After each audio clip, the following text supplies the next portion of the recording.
Hello everyone, আজ নিয়ে চলে এসেছি আরও একটা নতুন ভিডিও। আর এই অর্ডারটা প্লেস করেছে আমার সেই ছোট্টবেলার সিনিয়র তৃতীয়ানা দিদি। হ্যাঁ, তৃতীয়ানা দিদির সাথে আমার পরিচিত, সেই ক্লাস কেজি 1-এ আমরা একসাথে বাসে যেতাম। তো তৃতীয়ানা দিদির এই বিয়ের অর্ডারগুলো প্রত্যেকটা জিনিস আমার উপরে ব্লাইন্ডলি ট্রাস্ট করে দেয় যে বাবু, আমি তোকে এগুলো আমার পছন্দ মতো ডিজাইন তোকে সিলেক্ট করে পাঠালাম, এবার তুই কি করে ফুটিয়ে তুলবি সেটা তোর উপরে টোটালটাই ডিপেন্ড করছে। তো এই দেখতে পেলে পিড়ি দুটো তোমাদের কেমন লাগছে অবশ্যই আমাকে জানাতে ভুলবে না। অ্যান্ড সেকেন্ডলি আমি চলে এসেছি গাছকৌটোটা তোমাদের কেমন লাগছে সেটাও আমাকে জানাতে ভুলবে না। আমি ডাবল ক্লিপ অ্যাড করেছি জাস্ট বিকজ দুটো ক্লিপই আমার খুব ভালো লেগেছে। এবার কোনটা ছেড়ে কোনটা অ্যাড করব, তো তার জন্য আমি দুটোই অ্যাড করেছি। এই গাছকৌটোটার মধ্যে ছিল কিছুটা ব্রাইডের ফেস একটা জায়গায়, আর কিছুটাতে ছিল কলকা, আর কিছুটাতে তাদের দুজনের নাম।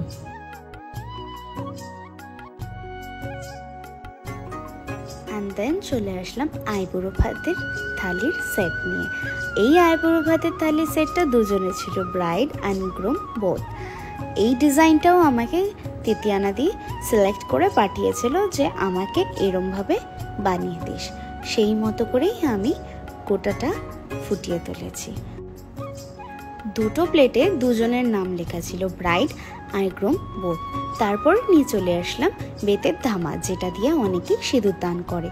তারপরে দুটো পান, যেটার উপরেও কলকা করা ছিল তার পছন্দ মতোই ডিজাইন দিয়ে। অ্যান্ড দেন আবারও আমি গাছকৌটো দেখাচ্ছি বিকজ আমার এতটাই পছন্দ হয়েছে যে বারবার আমি ওটারই ক্লিপ নিচ্ছিলাম। যাই হোক, তারপরে ছাদনাতলার নিচে যে 4টে ঘট দেয় সেই ঘটের উপরেও ডিজাইন করেছি, আর খইকুলো সেটাও তার পছন্দ ডিজাইন দিয়েই আমি ডিজাইন করে তুলেছি। আবারও দেখিয়ে দিলাম পিড়ির ডিজাইনগুলো অ্যান্ড ওভারঅল কী বানিয়েছি, কী কাজ করেছি সেগুলোরও ক্লিপ নিয়ে নিয়েছি।